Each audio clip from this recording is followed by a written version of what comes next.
Little girl cries outside CEO's office. What he did next shocked everyone. Before we dive into this heart-melting story, tell me, where in the world are you watching from, and what time is it there right now? I want to know who's hearing Lila's story tonight. Because this one might just change how you see love, forever. The morning sun gleamed coldly off the mirrored glass of Coltech's towering headquarters, casting long shadows on the pavement where a small figure stood barely 8 years old, trembling, her eyes swollen from crying. Lila Monroe clutched a wrinkled drawing in one hand and a torn photograph in the other, her soft pink hoodie faded with time, barely shielding her from the biting city wind. Her lips quivered as she whispered, over and over, "Please, somebody help my mommy." But the busy footsteps of passing employees ignored her, their eyes trained forward like they couldn't see the pain right before them. Security guards eyed her with mild annoyance, wondering where this little girl had come from, why she was standing here at the center of the powerful and the privileged. Ethan Cole, the billionaire CEO of Coltech, emerged through the grand revolving doors, sharp in a royal blue tailored suit, his jaw set, phone in one hand, a look of usual cold detachment on his face as he walked with precision. He barely noticed the child at first. Another beggar, another interruption, but something tugged at him when he heard a broken sob carried by the wind. He turned slightly, annoyance flickering across his features, and his gaze fell on Heron, those big, tear-filled blue eyes that seemed eerily familiar. He would have walked past, but the girl raised her arms slowly, the photo trembling between her fingers like a silent cry. Something in that moment, something raw and ghost-like, hit him like a jolt to the heart. His eyes locked on the faded image, and everything else around him blurred. It was a photo of Maya. Her face younger, radiant, unmistakable. The woman he once loved, the woman he believed had walked out of his life without a trace. Ethan's breath caught. Time fractured. His steps faltered for the first time in years. The little girl saw the change and rushed forward, holding the photo to his chest with trembling fingers, eyes pleading, voice cracking. "She's really sick. Mommy needs you." Her voice was like shattered glass, delicate, sharp, impossible to ignore. Ethan's chest tightened as he took the photo from her hand, his fingers brushing against hers, noticing how cold her skin was, how fragile her presence felt in the middle of his iron world. The security guard approached, asking if she should be removed, but Ethan raised his hand, silent, stunned, unsure. "What's your name?" he asked, voice lower than usual, touched with something unfamiliar. Was it worry? Regret? The girl sniffled, wiping her nose with her sleeve. "Lila. Lila Monroe." The last name hit him like thunder in his ears. He glanced again at the photo, then at her eyes, those same blue depths, too deep for someone her age, filled with the kind of fear a child should never carry. He couldn't speak. He couldn't move. Everything around him, the rushing executives, the honking taxis, the polished glass of his empire, seemed to crumble inward. His mind raced. Could she be Maya's daughter? Could she be his? "Who sent you here?" he asked, his voice suddenly brittle. "Mommy said you work here. She said you might remember her. She said if anything happened to her, to find you." Ethan's world spun. The name, the eyes, the timing, none of it could be coincidence. But this wasn't how reunions were supposed to happen. This was a child alone, desperate, and afraid. A child standing in front of his fortress of power, breaking through its walls with nothing but tears and truth. For a moment, Ethan felt the weight of every ruthless decision he'd made, every wall he'd built, every feeling he'd buried. He looked down at Lila again, this time not as a CEO but as a man. A man staring at a ghost from his past. And the innocent soul she may have left behind. The drawing in Lila's other hand slipped slightly, and he reached to catch it. It was a crayon sketch of a house with 3 stick figures, one tall, one woman, and one small girl with golden hair. Beneath it, in shaky handwriting, were the words, "My family." Ethan's heart, armored for years, cracked wide open. The security team asked again if they should escort her away, but Ethan's voice, quiet but firm, replied, "Number. She stays." And as the glass doors slowly closed behind them, the streets outside kept moving, but inside, in the heart of the building where hearts were not supposed to exist, something had begun to change. Ethan stepped into his private office, the heavy glass door whispering shut behind him, yet the silence it left felt deafening, filled not with peace but 1,000 racing thoughts clawing at his composure. He stood by the towering windows overlooking the city, once symbols of his dominance, but now they only mirrored a face that looked far more shaken than he was willing to admit. His fingers tightened around the photo Lila had given him, edges worn, her mother's smile frozen in time, the same smile that once lit up his world before vanishing without explanation. He stared at it like it might breathe, like it could explain why the past had just walked back into his life in the form of a little girl with trembling hands and tear-glazed eyes. His assistant, Olivia, stepped in cautiously, her heels clicking across the polished floor. "Mr. Cole, the girl's been escorted off the premises." "I had security handle it," she said without emotion, as if Lila had been a misplaced document. Ethan didn't respond at first. His jaw clenched. "Did she say anything?" he finally asked, not turning around. Olivia hesitated, caught off guard by the unusual crack in his voice. "She claimed her mother was Maya Monroe. Said you knew her. Is it true?" Ethan still didn't look at her. He dismissed her with a curt nod, voice cold, "That'll be all." But as the door shut again, his mask fell. He sank into the leather chair behind his desk, elbows on his knees, burying his face in his hands. Guilt had begun to dig in with sharp, merciless claws, whispering questions he had no answers for. Could Maya really have had a child? His child? Had she been out there suffering while he built empires? He thought he had buried her memory long ago, but Lila's face had shattered every wall he'd built. He tried focusing on his laptop, on the investor report flashing red deadlines, on the call buzzing in from Tokyo, but the numbers blurred, and Lila's trembling voice echoed louder than anything else. "Mommy needs you." He loosened his tie, his breath catching in his throat, heart hammering against a truth he wasn't ready to name. His hands trembled as he opened a locked drawer, pulling out a velvet box that hadn't seen daylight in 8 years. Inside was a silver bracelet, Maya's. The last thing she left behind before disappearing. He remembered the day he found it on the counter, the note unsigned, her scent still lingering in the hallway.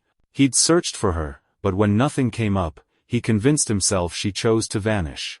That it was over. But now a child bearing her name had stood in front of his building like a ghost demanding to be heard. He rose abruptly and walked to the mirror near the bookcase, staring into his own eyes that once stared back with confidence but now shimmered with uncertainty. "What if she's mine?" he whispered, the question terrifying him more than anything he'd faced in boardrooms or billion-dollar deals. He glanced at the photo again, now side by side with the drawing Lila's drawing, the childish crayon lines spelling out, "My family." He couldn't escape it. Not anymore. He slammed the laptop shut and paced the room like a caged animal, the luxury of his empire suddenly feeling suffocating. He remembered Maya's laughter, her stubborn independence, the way she used to trace circles on his palm when they sat together at night. What happened to that girl? Why didn't she tell him? His thoughts spiraled as if fate had given him a second chance, but he hadn't taken it. He let Lila leave. He didn't ask her where she lived, who was with her, how bad her mother's condition really was. That guilt twisted harder. He grabbed his phone, paused, then slammed it down again. What would he even say? He didn't know where to start. Minutes passed, maybe hours, before he finally stood at the window again, watching the city's lights flicker on like stars pretending they had warmth. Somewhere out there, Lila was walking alone, carrying a burden no child should bear, and he'd sent her away like a stranger. His hands trembled again, this time not from fear but from regret. Something inside him had shifted, cracked open. He couldn't go back to his routine, his detached control. Not now. Not after looking into eyes that mirrored his own. And for the first time in years, Ethan Cole felt the cold steel of his own heart begin to bend. The night had swallowed the city in its quiet hum, but inside Ethan Cole's chest, nothing felt still. His soul throbbed with unrest as the echoes of Lila's eyes haunted him with every passing second. The wind outside his penthouse window howled like a warning he could no longer ignore. Unable to bear the suffocating silence, he stormed out of the building, coat forgotten, tie loose, the weight of regret heavier than the winter air biting his skin. His driver called after him, confused, but Ethan didn't stop. His steps were driven by something deeper than logic, something more urgent than pride. He didn't know where to look exactly, but instinct dragged him back to where she'd stood earlier, those towering front steps that had always made people feel small, where he'd once brushed past the very person who might be his daughter.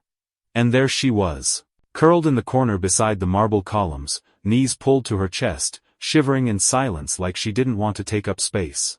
Her tiny figure looked even smaller beneath the flickering streetlight, her face pale, her eyes barely open, lips blue from the cold. She hadn't left. She had nowhere to go. Lila. Ethan whispered, as if saying her name might undo everything he'd done wrong. She looked up slowly, her eyelashes wet from tears, her cheeks pink from the wind, and the second she saw him, her body flinched, not out of fear, but relief so deep it shattered him. "You came back," she said in a fragile voice, as if she hadn't believed it could happen. Ethan dropped to one knee in front of her, his hand hovering, unsure, then finally brushing the hair from her face. "Why didn't you go home?" She shook her head. "There's no home. Mommy fainted again, and I waited outside the clinic, but they said she needed medicine we can't afford. She told me, if I ever got scared, to find you. Please. Don't let her die." Her voice cracked at the word die, and it ripped through Ethan's guarded soul like a blade through glass. Without hesitation, he scooped her into his arms. She was too light, too cold, too fragile, and she didn't resist, only buried her face into his chest like it was the safest place she'd ever known. As he carried her through the entrance of Coltech, staff turned with alarm, security stepped forward, but his eyes silenced them with a fire they'd never seen in him. "She's with me," he growled, daring anyone to challenge it. Olivia rushed from the side with raised eyebrows, whispering about legal policies and unauthorized access, but he ignored her, walking straight into the private elevator with Lila still trembling in his arms. "Get a blanket. Call the company doctor. Now." His voice had changed, no longer detached, no longer executive. It was human, urgent, protective. Upstairs, he placed Lila on the leather couch in his office and wrapped her in his own coat until a blanket arrived. She tried to stay strong, but her little hands gripped his sleeve tightly, as if letting go might mean losing everything again. He crouched beside her, brushing away the tears she tried to hide. "I'm sorry I left you earlier," he whispered, guilt bleeding through every syllable. "You didn't know," she replied with a tired smile. "Now you do." The company doctor arrived, bewildered by the scene, but Ethan ordered him to check her vitals and bring warm soup. As they waited, Lila's small voice filled the space between their heartbeats. "Mommy said, once, you made her feel like the luckiest girl in the world. Until one day, everything stopped." Ethan closed his eyes, the weight of history crashing over him. "I never stopped loving her," he murmured. "I just never got the chance to say it again." Lila reached into her pocket and pulled out a folded paper. It was another drawing. This one showed a man holding a little girl's hand, while a woman lay in bed. "That's you," she whispered. "Saving us." The moment burned into Ethan's heart like a brand, and in that instant, everything that ever mattered became clear. He stood, pulled out his phone, and began making calls, first to his private driver, then to the top hospital in the city. "Have a room ready. We're bringing someone in." Lila looked up, her voice shaking. "You're really going to help Mommy?" Ethan knelt again, looking her in the eyes. "I'm going to do more than that. I'm not leaving either of you alone again." For the first time, her lips curved into a fragile smile, and as he lifted her into his arms once more, heading into the night toward redemption, it wasn't the billionaire that people would remember. It was the man who chose to listen to the cry of a little girl when it mattered most. The penthouse, normally pristine and sterile like the man who owned it, now felt transformed as the gentle sound of Lila's breathing filled the silence. Her tiny figure curled on the velvet couch with a blanket too big for her shoulders. Ethan sat across from her, still shaken, trying to make sense of emotions he had kept buried for nearly a decade. The skyline sparkled through the floor-to-ceiling windows, but it was the little girl's presence that illuminated the room with something far more powerful than city lights. Truth. Lila slowly sat up, her fingers tightly clutching a crumpled paper from her coat pocket, her eyes searching his as if unsure whether to reveal something sacred. She handed it to him without a word, and Ethan unfolded the drawing with trembling hands. It was a child's sketch, rough with crayon strokes, but each line hit harder than any business deal ever had. On one side stood a woman with long brown hair clearly meant to be Maya smiling beside a small blonde girl in a pink dress with wide blue eyes. And next to them, tall and unmistakable, was a man in a navy blue suit, holding both their hands. His hair was dark. His eyes were blue. There was no mistaking it. It was him. At the bottom, in crooked handwriting, were the words, "Me, Mommy, and the man she loved." Ethan's throat closed. He stared at the drawing like it had the power to resurrect everything he lost. "That's you," Lila said softly, her voice breaking the silence like sunlight breaking through a storm. "Mommy told me stories about someone who made her heart happy. She said he was brave, smart, but scared to feel. She said he disappeared before I was born. But she never stopped remembering him." Ethan blinked, overwhelmed, unsure whether it was pain or awe swelling inside his chest. "She never told me she had a child," he said under his breath, more to himself than to her. "She didn't want to bother you," Lila whispered, lowering her eyes. "She said you became something big. Bigger than the past. She didn't think you'd want us." The words hit him like thunder, each one a mirror to his failures, his silence, his cowardice. He swallowed hard, the drawing shaking in his grip. "That's not true," he whispered, kneeling beside her. "I would have wanted nothing more than to know you." She nodded slowly. "I told her one day I'd find you. I didn't know your name, but Mommy once kept this." She reached into her bag and pulled out a wrinkled business card, his old company logo faded but legible. Ethan remembered giving it to Maya at the very beginning, back when love felt eternal. The fact that she'd kept it all this time sent shivers down his spine. "She never threw it away," Lila added. "Even when we had to move, even when she got sick, it stayed in her journal." Ethan's hands trembled as he took the card, now realizing just how close they had been to reconnecting for years without knowing. "Why didn't she reach out?" he asked, voice low, raw. Lila shrugged. "She thought you hated her. She used to cry sometimes when she thought I was sleeping. She said she never wanted to be a burden to anyone, especially someone she once loved." His chest tightened, fury and sorrow raging within him, fury at fate, at miscommunication, at his own blindness. "I never stopped thinking about her," he said, almost broken. "I thought she left me. Without a reason. I searched. I tried. Then I gave up when I should have fought harder." Lila placed her small hand on his. "She never gave up on you. She just gave up on herself." Tears burned in his eyes, something he hadn't allowed in years. He looked again at the drawing, and for the first time, the lonely silence of his penthouse didn't feel like power, it felt like punishment. All these years he'd filled his life with money, control, and distance, thinking that was strength. But this child, this drawing, this truth showed him what real strength looked like. It looked like a little girl carrying the weight of her mother's love. It looked like a bond that outlasted absence. He turned to Lila, eyes glassy, heart in pieces. "I'm going to take care of your mommy. I promise. I'm not going anywhere this time." Lila's smile was faint but pure, the kind of smile only truth could give. "Then you'll finally be the man she drew," she said. Ethan folded the paper gently, as if it were made of glass, placing it in the inner pocket of his jacket close to his chest. In that moment, he knew this drawing wasn't just a child's wish, it was a roadmap to everything he had lost. And everything he still had a chance to save. As Ethan stood alone in the quiet aftermath of Lila's revelation, the folded drawing resting close to his chest, a storm began to resonate outside, but within him, tearing open memories he had locked away behind boardrooms and billion-dollar decisions. The soft hum of the city beyond the glass faded as his thoughts spiraled back to a time when his life hadn't been ruled by meetings and mergers but by laughter, by late-night talks under shared blankets, by the delicate brush of Maya's fingers as they traced promises across his skin. The scent of her cinnamon shampoo, the way her eyes danced when she spoke of dreams, they came rushing back with brutal clarity. But then came the ache of the day she vanished. The unanswered messages. The note with no goodbye. He'd told himself she left because he wasn't enough, because ambition stole the space where love once lived. Yet as he stood now, a father unknowingly, a man deceived by silence, the truth unraveled like stitches snapping one by one. He walked slowly toward his liquor cabinet, not for a drink, but to pull out a box buried behind crystal decanterstone filled with pieces of her. Movie tickets, a hair tie, an old birthday card that once said, "Forever yours." He held them like relics, each one a whisper from the past. Then the flashback struck him hard, Maya's trembling voice on their last night together, asking questions he didn't understand then.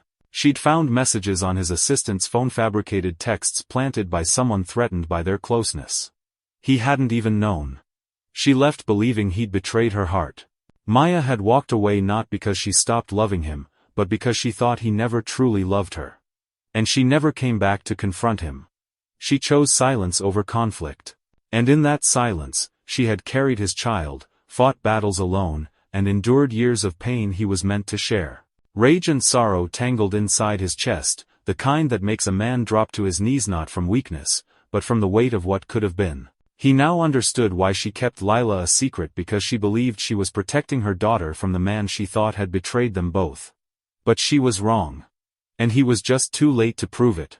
He grabbed his phone, his fingers numb as he called the hospital, demanding updates. Her condition was worsening. She had been admitted with late-stage pneumonia, severely dehydrated, and had refused advanced treatment due to financial constraints. Ethan's voice cracked as he insisted the best specialists be flown in, the best care arranged, no matter the cost. "Her name is Maya Monroe," he said through clenched teeth. "She matters more than anyone in this city." As he ended the call, he looked over at Lila sleeping on the couch, her tiny frame curled beneath the blanket, unaware of how close she was to becoming an orphan. His hands trembled not from fear, but from fury at a world that had let her suffer. He walked to the window again, watching the night sky like it might grant him a second chance. "I should have found you," he whispered, his voice thick with emotion. "I should have known." Every empire he built, every trophy on his shelf, suddenly felt like ash. What did any of it mean if the one person who loved him selflessly died believing he never loved her back? The thought nearly brought him to the floor. He gripped the edge of the desk to steady himself. He had made peace with solitude long ago, but now he wasn't alone, he was accountable. He was a father. He had a daughter whose innocence was built on a foundation of lies and silence. He couldn't rewrite the past, but he could fight for what remained of the future. Ethan looked back at the crayon drawing once more, now illuminated beneath the soft light of his desk lamp. The man in the picture held hands with his family, not with power or control, but with love. That man wasn't just an idea anymore. He had to become him because the woman he once lost was slipping through time again, and this time, he wasn't letting go without a fight. Ethan didn't wait for morning. The night was thick and cold, but he moved like a man on fire, driven by something deeper than urgency, a desperate need to undo the silence that had cost them everything. His car sped through the sleeping city, tires skimming puddles on cracked pavement as streetlights blurred past his windows. His driver tried to speak, but Ethan's jaw was locked, eyes fixed on the screen in his hand, where the nurse had texted the location of the rundown clinic. It wasn't even a real hospital, just a dim, overburdened neighborhood facility tucked between abandoned warehouses, where forgotten souls went when they couldn't afford better. When the car screeched to a halt, he was already at the door, pushing past the chipped paint and buzzing fluorescent lights that flickered like ghosts overhead. The inside reeked of antiseptic and sorrow. A nurse at the front desk blinked, stunned to see a billionaire in a $1,000 suit burst into their world like thunder. "Where's Maya Monroe?" he barked, voice cracked but commanding. She pointed down a narrow hallway with shaking hands. He rushed forward, past coughing patients and crying babies, his heart pounding louder with each step until he stopped at room 17, breath caught in his throat. There she was. Maya. Pale, unmoving, barely recognizable beneath the thin hospital blanket. Her lips were dry, her skin clammy, an oxygen tube barely keeping her chest rising. Machines beeped softly, indifferent to the panic storming inside him. He staggered closer, his legs weak, tears stinging his eyes as he dropped to one knee beside her bed. "Maya," he whispered, his voice the softest it had ever been. She didn't stir. Her eyelids fluttered like a candle fighting the wind. "Why didn't you call me?"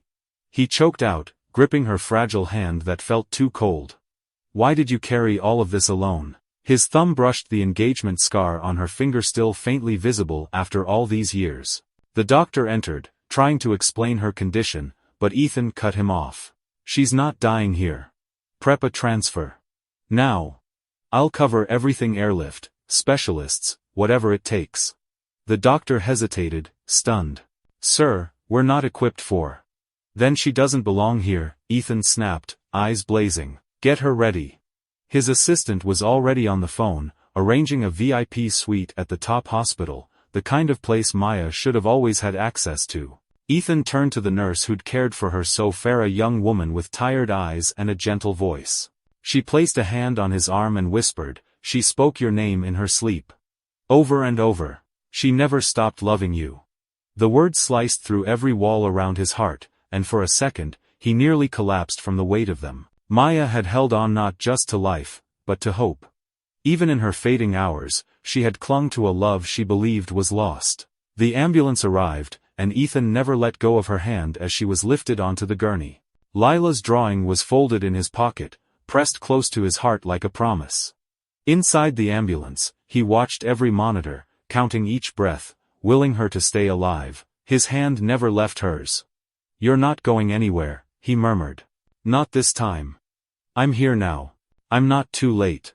The city roared outside, but within that moving ambulance, time slowed to the rise and fall of her chest, to the memory of laughter that once filled their apartment, to the way her eyes used to crinkle when she smiled. At the hospital, the staff were waiting, her room ready, the best doctors on standby. Ethan signed forms like a machine, sparing no expense, making sure not even fate could steal her from him now. As they hooked her to new machines and whispered words he barely understood, he stood frozen at the glass, watching the woman he had once lost lie between life and death. He wasn't just fighting for her anymore, he was fighting for a future that had almost vanished without a sound. And as the machines beeped steady, and the doctors leaned in with hope, Ethan pressed his palm against the glass and whispered, "Come back to us, Maya. We still need you. I still love you." The sterile hum of the hospital ward echoed faintly down the corridor as Ethan stood frozen outside Maya's glass room, his hand still pressed against the cool surface, heart pounding with a rhythm both terrified and desperate. He hadn't moved in over an hour, afraid that stepping away might somehow weaken the invisible thread holding her to this world. Behind him, soft footsteps padded closer, and then tiny arms wrapped around his waist from behind. Lila. Her breath was shaky, warm against the fabric of his shirt as she buried her face into his side like she had nowhere else left to hide. "Please," she whispered, her voice barely audible through her tears. "Please don't let Mommy go to heaven." Ethan turned, his face etched with pain, and knelt to her level, wrapping his arms tightly around her small frame. "I won't," he choked out, fighting back the burning in his throat. "I promise, Lila. I won't let her go without a fight." But deep inside, guilt twisted like thorns. She had already let them both go once before. He hadn't been there when Maya was forced to make impossible choices. He hadn't seen Lila take her first steps or wipe her tears on lonely nights. He hadn't known that the love of his life had carried his child alone, believed lies, and suffered in silence. And now, with Maya lying unconscious behind glass and Lila clinging to his chest like he was her last hope, he felt the full weight of every moment lost. Doctors moved in and out of Maya's room like shadows, murmuring vitals, adjusting machines, while Ethan held Lila as if his embrace alone could shield her from the world. The hallway lights flickered softly above them, casting long silhouettes of a man and a child bound by pain and truth. Lila sniffled, looking up at him with eyes too wise for her years. "Mommy always said good people leave too soon," she said through trembling lips. "But you came back. Does that mean she gets to stay?" Ethan's chest ached at her question, the innocence behind it cutting deeper than any accusation. "She's strong," he whispered, brushing a strand of golden hair from her face. "Just like you. And I'm here now. No one's going anywhere without us together." Then a sudden flurry of movement inside the room made them both turn, nurses rushing in, a monitor beeping more urgently, and then silence.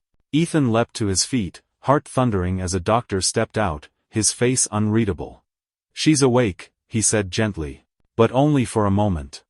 Ethan didn't wait, rushed into the room, Lila right behind him, and everything else disappeared as his eyes met Maya's for the first time in years. She looked impossibly fragile, her eyes glassy, her skin pale, but when she saw him, something lit within her. A faint smile. A spark.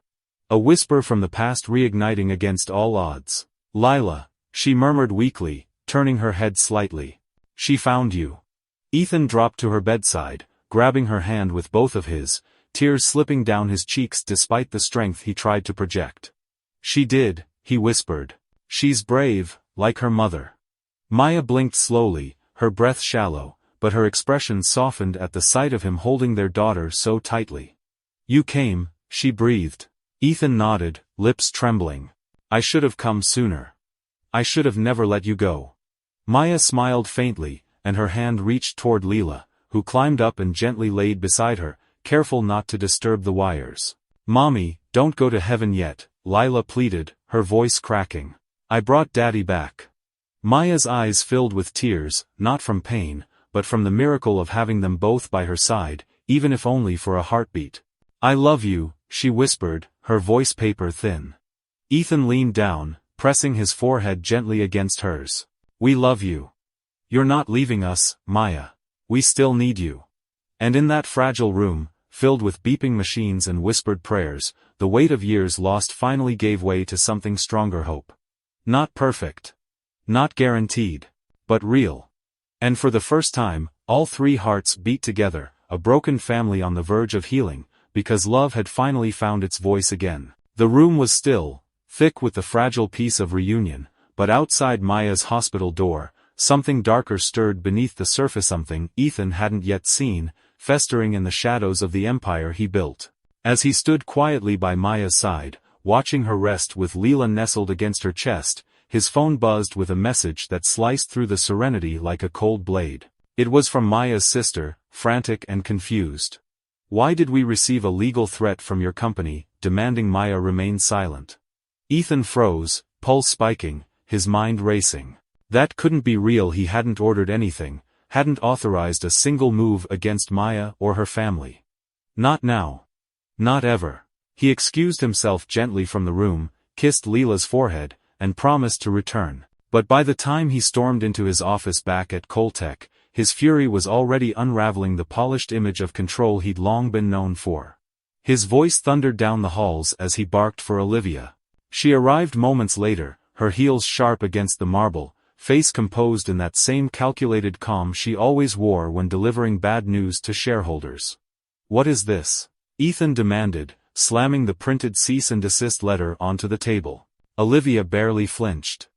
A precaution, she replied coolly. You've been emotionally compromised, Ethan. Reconnecting with that woman, publicly claiming a child no one knew existed. You understand what that could do to your image? To the board? To the investors? He stared at her like she was speaking another language. You sent legal threats to a dying woman and her child, without asking me? She remained unfazed. I protected the company. You built this on discretion. On strength. Love makes you vulnerable. This affair. Ethan stepped forward, eyes blazing. Stop calling it that. She's the mother of my daughter. You don't protect a legacy by burying truth. You protect it by standing for something worth remembering. Olivia's lips tightened, her mask slipping for the first time. You're risking everything for some sentimental fantasy. And that was the final crack.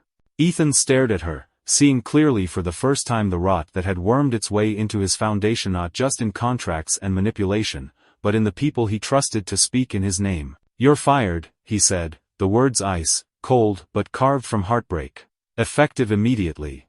You represent everything I never want to be again. Olivia's face went pale, but he didn't wait for rebuttals. Security was already called.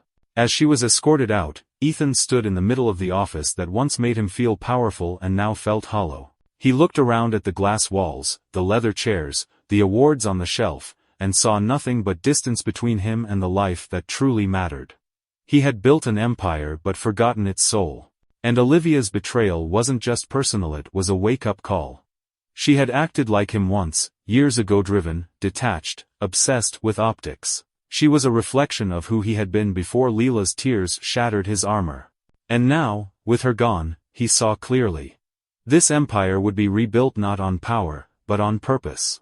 He grabbed the framed drawing Lila had given him, still sitting on his desk, and held it tight. It was more valuable than any stock certificate.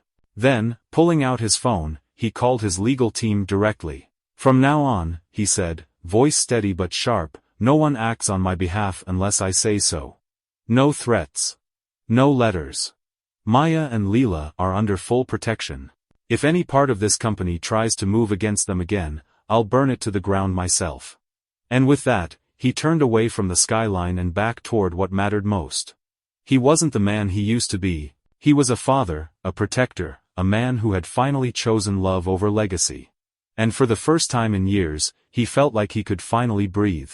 Ethan stepped back into Maya's hospital room with a new fire in his chest and a broken heart in his hands, the fallout of Olivia's betrayal still simmering behind his eyes, but all his focus was now tethered to the woman lying motionless beneath soft white sheets, her breathing shallower than before, her skin paper-thin beneath the sterile glow. Lila sat quietly at her mother's side, her little fingers brushing Maya's hand, whispering stories about colors and dreams, unaware of how fragile everything was. Ethan pulled a chair beside the bed, the scent of antiseptic and flowers surrounding them like the strange perfume of hope and fear intertwined. Maya stirred faintly, her lips parting, voice no louder than a breath as she whispered, "There's something in the drawer." He leaned in close, brushing the hair from her forehead, nodding as she tried to speak. He reached over and opened the side drawer slowly, expecting medication, maybe paperwork, but instead, found an envelope old, creased, and slightly torn, with his name written on it in Maya's familiar, delicate handwriting. His hands shook as he pulled it out, suddenly feeling like the air had thickened. "I wrote it, years ago," she murmured, eyes glistening with exhaustion. "Never had the courage to send it." Ethan's chest tightened. With trembling fingers, he opened the envelope and unfolded the letter, each word pulling him deeper into a world he thought he'd lost. "Ethan, if you're reading this, it means I never got the chance to explain. And I'm sorry. I left not because I stopped loving you, but because I thought you stopped loving me. I saw messages, I felt distance, and I believed the worst. Maybe I should have asked. Maybe I should have stayed. But when I found out I was pregnant, I was terrified. I wanted to tell you, but I couldn't face being unwanted twice." The words blurred as tears filled his eyes, burning hot and fast, falling onto the page like confessions of his own guilt. "I wanted to give her a life without bitterness, without whispers behind closed doors. I kept your business card. I watched you from afar when I could. I memorized every magazine photo, every article. I was proud, even when I felt forgotten. I never told Lila anything but the best about you. And even when I was angry, I never stopped loving you." Ethan's heart shattered into pieces he didn't know could still break. His hands clutched the paper as if it were her pulse, something alive he could hold on to. A sob escaped his throat, raw and unfiltered, the kind of sound only grief and truth combined can tear from a man who thought he was in control. Lila looked up at him, confused and scared, and he pulled her into his arms, holding her tightly as he wept. "She loved me," he whispered, over and over, like a prayer and a punishment at once. Maya's eyes fluttered open again, weak but still watching. He stood quickly, moved to her bedside, kissed her forehead gently. "I'm so sorry," he cried. "For everything. For not fighting harder. For not finding you sooner. I thought you left me, Maya. But I never stopped waiting."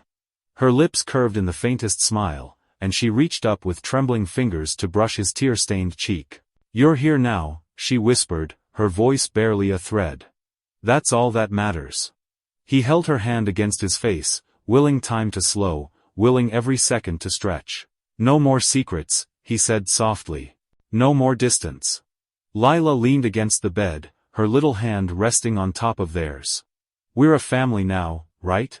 Ethan nodded, pressing a kiss to both of their hands. "Always," he whispered, voice cracked but firm. He folded the letter carefully and tucked it into his jacket pocket, not as evidence, but as a vow. It would never leave him again. It was the missing piece of his soul, the voice of the woman who loved him even in absence, even in silence, even through pain.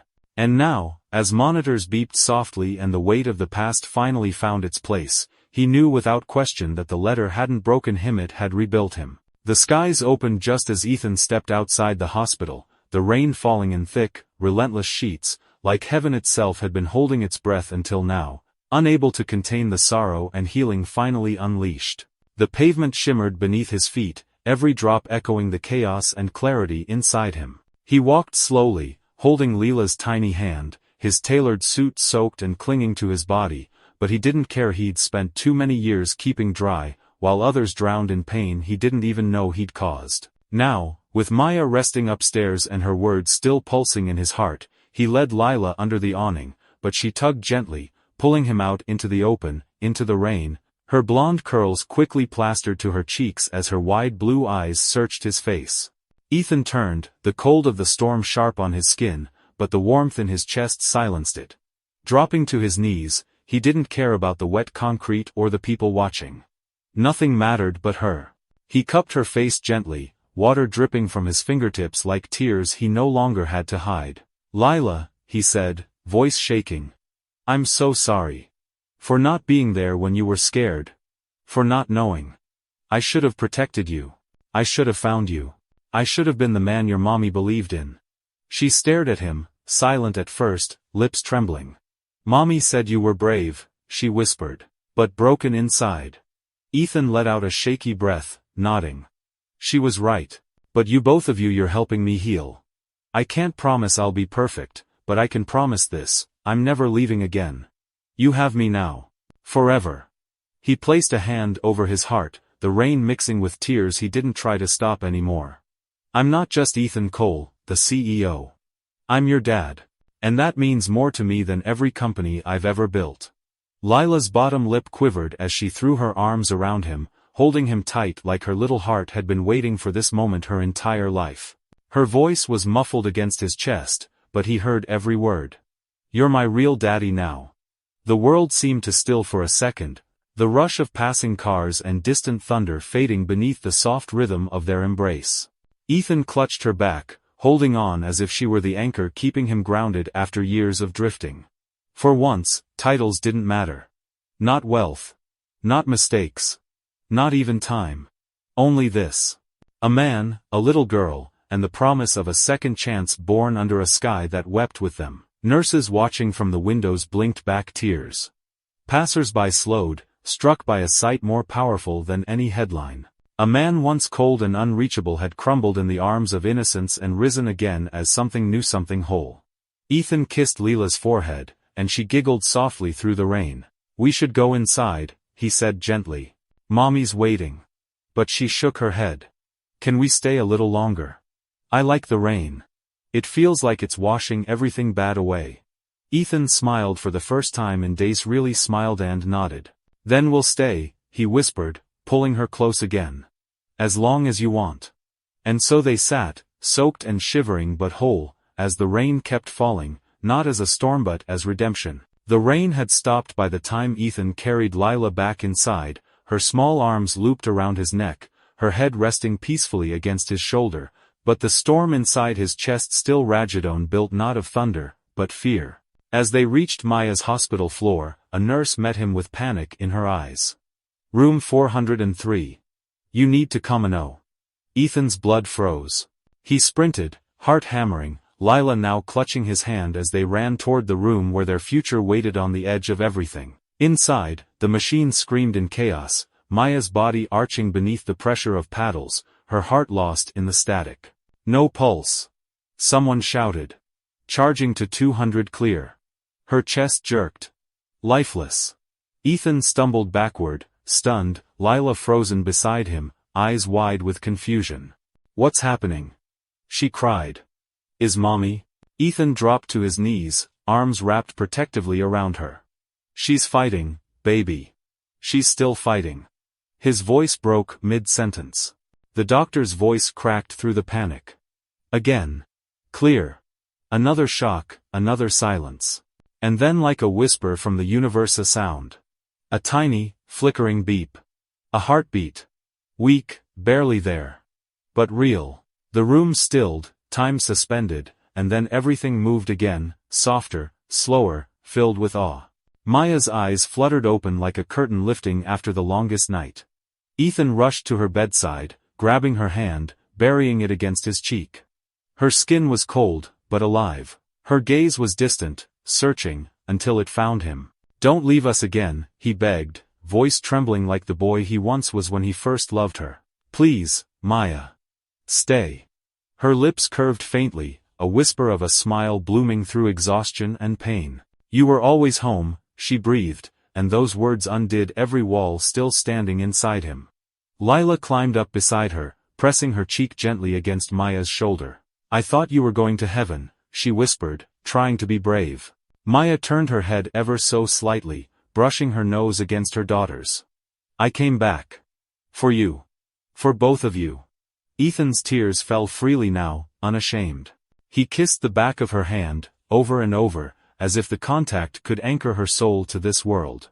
The machines beeped a little steadier, her breath evened out, and though the doctors worked quietly in the background, adjusting phores and oxygen, none of them dared interrupt the holy silence, shared between the three of them. Ethan pulled out the crumpled letter from his jacket, holding it over his heart.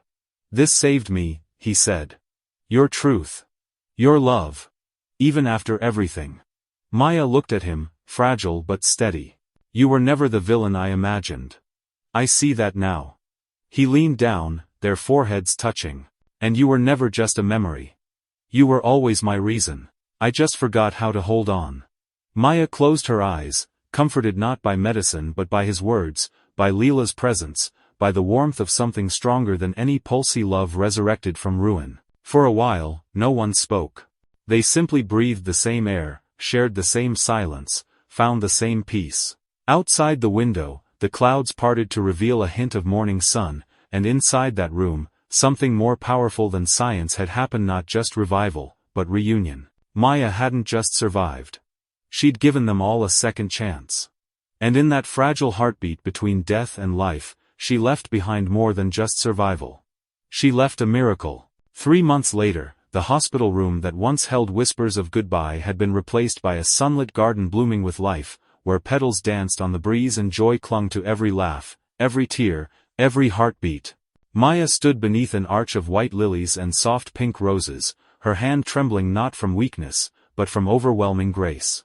She wore a simple ivory gown, her eyes glowing with a second chance at forever. Ethan stood across from her in a navy blue suit, no longer just the CEO of Coltech, but a man who had learned what it meant to love completely. Between them, scattering flower petals with the biggest smile on her face, was Lila, dressed in a pale blush dress, her curls bouncing with every step. She no longer cried outside glass towers. She no longer begged strangers for help. She no longer carried loneliness in her tiny chest. She had a home now. She had a family. The garden was small and intimate, surrounded by only those who mattered: Maya's sister, a few close friends, and several women from the clinic Maya had once turned to in desperation. They now held hope in their eyes, knowing that someone had seen them, believed in them, and built something just for them. Ethan held Maya's hands as they exchanged vows, his voice thick with emotion. You saved me when I didn't even know I was lost. I promise to never stop choosing you, in every tomorrow we're given. Maya's eyes welled with tears. You brought me back to life, Ethan. I walked alone for so long, but you and Lily are my home now. When the minister pronounced them husband and wife, the applause was gentle but soul deep, and Lila squealed with joy as she ran to hug them both, squished between their arms in a moment that felt too perfect for words. Later that day, Ethan stood before a crowd of reporters and colleagues, but this time, the spotlight felt different. It wasn't about power, it was about purpose. He cleared his throat and announced the launch of the Maya Grace Foundation, a program funded by Coltech to support single mothers across the country with housing, healthcare, and education. For too long, he said, voice unwavering. We've measured success in dollars. But today, we measure it in dignity. In stories like Maya's, in girls like Lila who deserve to grow up with open doors, not locked ones. The crowd erupted in applause, and somewhere near the back, a young mother clutched her baby tighter, knowing her life had just changed because someone had finally seen her.